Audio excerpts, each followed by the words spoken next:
धन्यवाद करूंगा इस प्रेस वार्ता में आने के लिए। क्षमा चाहूँगा कि विलम्ब हुआ। जो अपेक्षित समय था, जिस वक्त तक हम लोग को लग रहा था कि तमाम पीड़ित परिवारों से मिलते हुए हम लोग इस पदयात्रा की शुरुआत कर डीएम साहब को ज्ञापन सौंप के जितने बजे तक का हम लोगों ने अंदाज़ा लगाया था, वो समय काफ़ी ज़्यादा लंबा हुआ। कारण भी मैं आप लोगों के समक्ष रखूँगा, क्योंकि जिस भी परिवार से मिला उस परिवार के अपने दुख इतने थे, और क्योंकि उनके दुखों को सुनने वाला कोई नहीं, उनकी पूरी पीड़ा को बैठकर मैंने, मेरे पार्टी के तमाम नेताओं ने, हम लोगों ने सुना।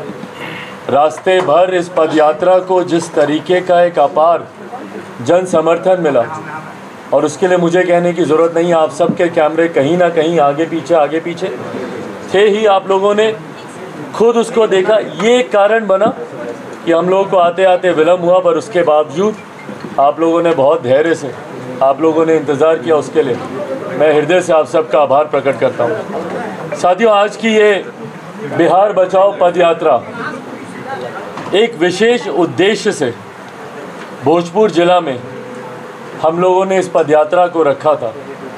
आप सब जानते हैं कि जिस तरीके से आरा में पिछले 9 दिनों में 9 हत्याएं, एक के बाद एक 9 हत्याएं हुई हैं, और इसके पूर्व में भी कई ऐसी आपराधिक घटनाओं को इस ज़िले में अंजाम दिया जा चुका था। परिणाम स्वरूप बिहार की जनता, और ख़ास तौर पे बिहार की नहीं, भोजपुर ज़िले का भी मैं जिक्र कर रहा हूँ, परिस्थिति पूरे बिहार में भी यही है, पर आज क्योंकि हम लोग यहाँ पर हैं, आरा में हैं, आरा की जनता एक भय के साए में, एक डर के माहौल में वो लोग अपना जीवन व्यतीत कर रहे हैं। ये यकीनन किसी भी संवेदनशील मुख्यमंत्री के लिए ये एक बड़ी चिंता का विषय होता, पर हमारे मुख्यमंत्री नीतीश कुमार जी, मुझे लगता है नैतिकता, मानवता, इन तमाम आधारों की तिलांजलि दे चुके हैं। उनके लिए ना नैतिकता आधार बचा है, ना मानवता उनके लिए आधार बचा है। जब एक के बाद एक आपके प्रदेश के लोगों की हत्या की जा रही है और टारगेट किलिंग हो रही है, व्यवसायिक वर्ग के लोगों को चिन्हित करके उन्हें मारा जा रहा है। जो दलित समाज से लोग आते हैं, अनुसूचित जाति जनजाति से, उन्हें चुन चुन कर मारा जा रहा है। और ये पूरे प्रदेश में इस तरीके की घटनाएं हो रही हैं। पूरे प्रदेश में एक हत्याओं का सिलसिला शुरू हुआ है। कोई दिन बिहार में ऐसा नहीं है जब अपहरण, लूटमार, डकैती, बलात्कार और हत्याएं जैसी घटनाएं हम लोग के सामने नहीं आती। इन हत्याओं का सिलसिला रुकता क्यों नहीं है? रुकता क्यों नहीं है? कई बार सत्ताधारी लोग ये उदाहरण देते हैं, और कई अधिकारी भी ये बोलते हैं, अरे पहले इतना था, अब इतना हो गया, पहले ये, पहले वो। पहले और आज की बात नहीं है भैया। कानून व्यवस्था पे नियंत्रण कब आएगा? अगर एक भी हत्या बिहार में हो रही है तो उसके प्रत्यक्ष और अप्रत्यक्ष रूप से जिम्मेदार स्थानीय प्रशासन और हमारे प्रदेश के गृह मंत्री, जो कि संजोग से हमारे मुख्यमंत्री भी हैं, वही जिम्मेदार हैं। आप कैसे एक भी हत्या का होना जायज़ ठहरा सकते हैं? और ये हत्याओं का सिलसिला रुकता, जो मैंने सवाल किया था क्यों नहीं है, वो रुकता इसलिए नहीं है कि मुख्यमंत्री नीतीश कुमार जी ने कभी कोई ठोस कदम ऐसा आज तक नहीं उठाया कि अपराधियों को एक कड़ा संदेश जाए कि अगर तुमने अगली बार ऐसी घटना की तो राज्य सरकार तुमको बख्शेगी नहीं। कन्विक्शन रेट हमारे प्रदेश का इतना लो है।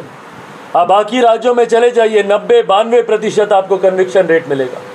बिहार में सरकारी आंकड़ा कहता है कि 7% है, मतलब 100 घटना हुई उसमें 7 लोगों को अगर सज़ा मिली तो ठीक, नहीं तो उनको भी बाद में तथ्यों के अभाव पर छोड़ दिया जाता है। कन्विक्शन रेट जिस राज्य का इतना लो है, ये सबसे बड़ा कारण है कि अपराधियों के मन में भय नहीं बैठता है, डरते नहीं अपराधी, और डरता मैं भी नहीं हूँ।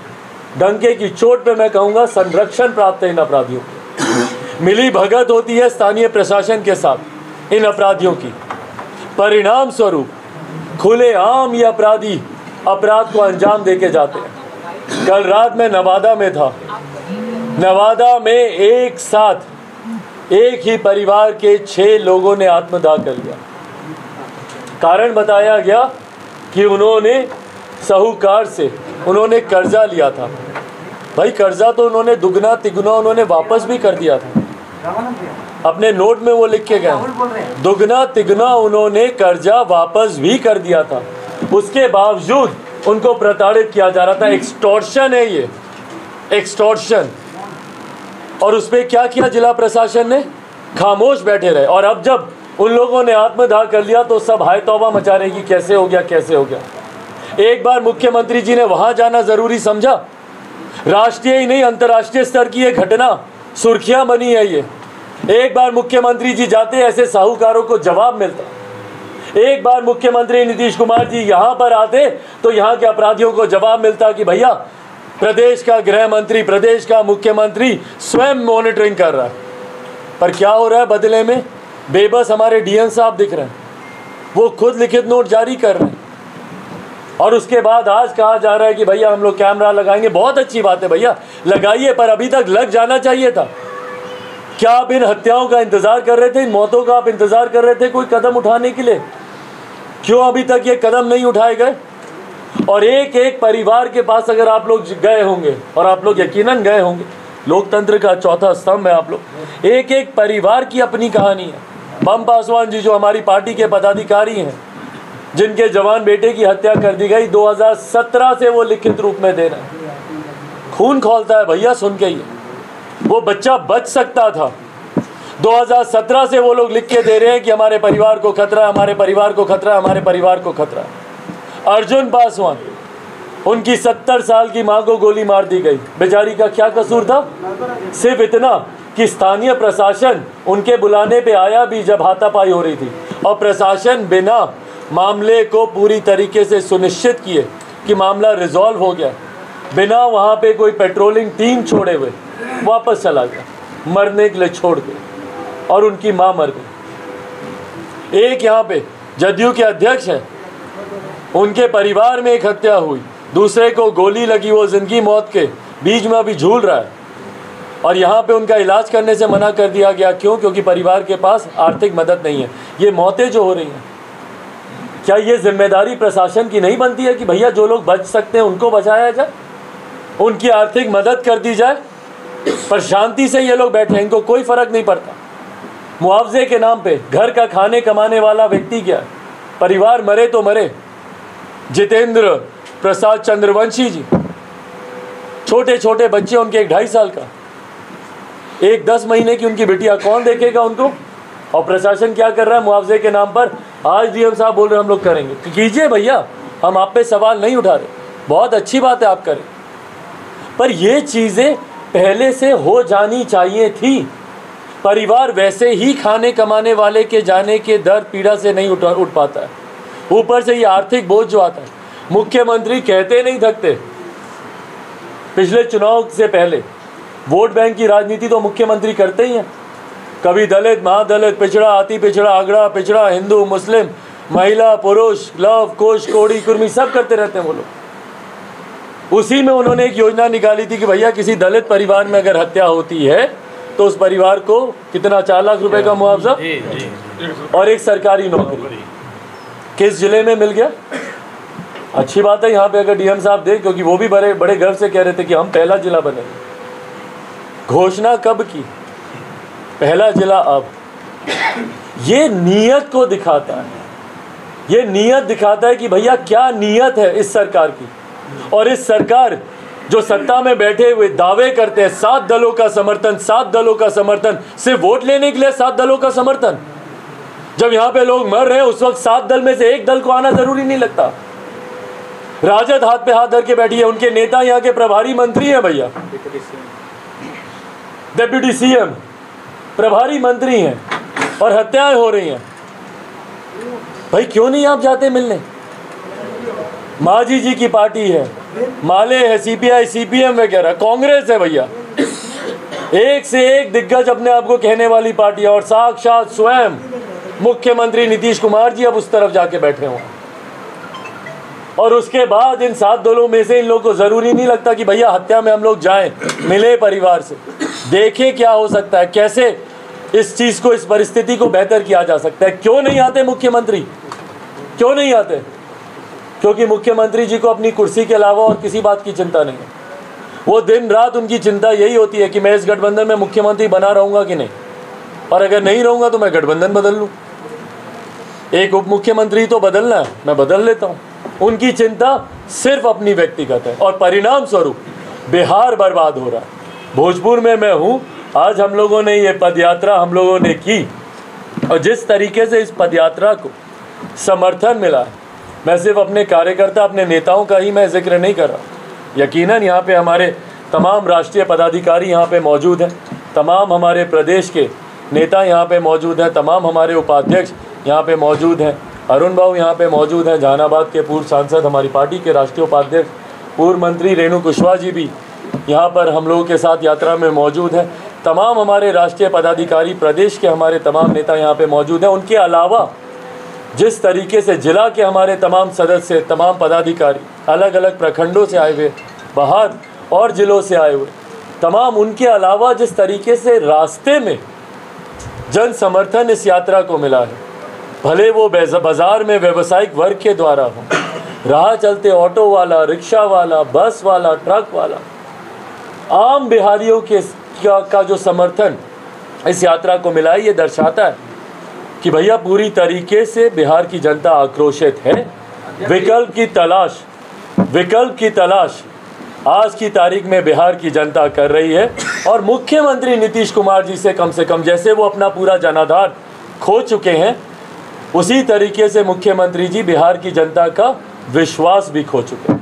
अब आप लोग के कोई सवाल? रक्त रंजित हो रही है बाबू बिरकुंवर सिंह की धरती। प्रशासन ये तर्क दे रहा है कि जो 9 लोगों की हत्या हुई है वो आपसी रंजिश के कारण हुई है। लोजपा क्या करेगी उनके लिए, आपकी पार्टी क्या करेगी? जो पीड़ित परिवार है, प्रशासन का अलग तर्क। भाई हत्या होती है, आपसी रंजिश क्या होता है? या उसके बाद कहीं पे ये लोग एंगल डाल देंगे। अभी हम लोग गए हुए थे कौन से जिले में, तो वहाँ पे कवर अप करने के लिए प्रेम प्रसंग का डाल देंगे। अरे कोई भी कारण हो भैया, एक हत्यारा तो है या अ ग्रुप ऑफ मर्डरर्स तो हैं जिन लोगों ने सुनियोजित तरीके से ये हत्याएं की हैं। आपसी रंजिश है तो क्या हुआ, वो हत्या माफ हो जाती है क्या? कारण जो भी रहा हो, उस कारण की जांच करना, उसकी तलाश करना, ये स्थानीय प्रशासन की जिम्मेदारी है, और प्रशासन आंकड़ों में नहीं उलझा सकता कि आज कम हो रही है तो कल ज़्यादा थी, तो परसों कम थी तो आज ज़्यादा है। इन आंकड़ों में नहीं भैया। अगर एक भी आदमी की हत्या जिले में होती है तो उसके जिम्मेदार जिला प्रशासन है और मुख्यमंत्री गृह मंत्री हैं। सांसद महोदय, अपराध बढ़ रहा है और सरकार जो है वो कह रही है कि जनता कर रहा है। भाई कहाँ जनता? भाई सरकार को एक्चुअली पता ही नहीं है। आखिरी बार ये लोग अपने महल से निकले कब है? कब देखा मुख्यमंत्री नीतीश कुमार जी को आखिरी बार आप लोगों ने जनता के बीच में? अब तो उपचुनाव में भी नहीं दिखते वो। इस बार जरूर दिखेंगे कुर्नी में, क्योंकि उनके अपने ही प्रत्याशी हैं। अब संभवतः उनकी तबीयत ठीक हो गई होगी, मैं भी कामना करता हूँ उनका पेट का दर्द ठीक हो गया। अब वो संभवतः जरूर दिख सकते हैं, पर कहाँ दिखते हैं मुख्यमंत्री जी? नौकरियां तो बांट रहे हैं ना, 11,000 नौकरियां दे रहे हैं भाई। अब वो भी तस्वीरें देख लीजिए, पुरानी नौकरी। कल मैं वीडियो दिखाऊंगा जो ये जाके नियुक्ति पत्र बांट रहे हैं। भाई महीना भर से जो व्यक्ति काम कर रहा है, पहली तनख्वाह उठा चुका है, 2-2, 3-3 महीने से काम कर रहा है, वर्दी पहना हुआ है, उसको नौकरी से बुला रहे हैं। उसकी जहाँ पे ड्यूटी लगी होगी, जहाँ सुरक्षा का वो काम कर रहा होगा, वहाँ से उसको बुला के नियुक्ति पत्र दे रहे हैं। मैं अभी कल से परसों तक मैं अपने सोशल मीडिया प्लेटफॉर्म पे ये वीडियो आप लोगों के साथ साझा करूँगा, जहाँ पे उनसे पूछा जा रहा है कि भैया कब से आप काम कर रहे हैं? कोई 1 महीना से, कोई 2 महीना से, कोई 5 महीने से अपनी तनख्वाह उठा चुका है, वर्दी पहना हुआ व्यक्ति है, और उसको ये नियुक्ति पत्र बांट रहे हैं। छलावा कर रहे हैं, धोखा कर रहे हैं बिहार की जनता के साथ, और ये गलत है। ये धोखा जो वो कर रहे हैं बिहार की जनता के साथ सिर्फ दिखाने के लिए, वाहवाही लूटने के लिए, जबकि हकीकत जनता अच्छी तरीके से जानती है। और इसीलिए पिछले 2 चुनावों में भी जनता ने इनको बता दिया। कहाँ गया मुख्यमंत्री जी का वोट भैया? मोकामा में 40,000 पाए थे ना 2020 में, वो 40,000 अनंत जी को मिलना चाहिए था। 1 लाख वोट उनको मिलना चाहिए था टोटल। कहाँ गया वो 40? अच्छा चलो 40,000 नहीं, 20,000 जुड़ता अनंत सिंह जी में, 5,000 जुड़ता, 700 वोट जुड़ा है। 78,000 कुछ 100 था, अब 79,300 कुछ उनको वोट मिला, 700-800 वोट जुड़ा है। तो मात्र 700-800 वोट ही रह गया मुख्यमंत्री नीतीश कुमार जी का क्या?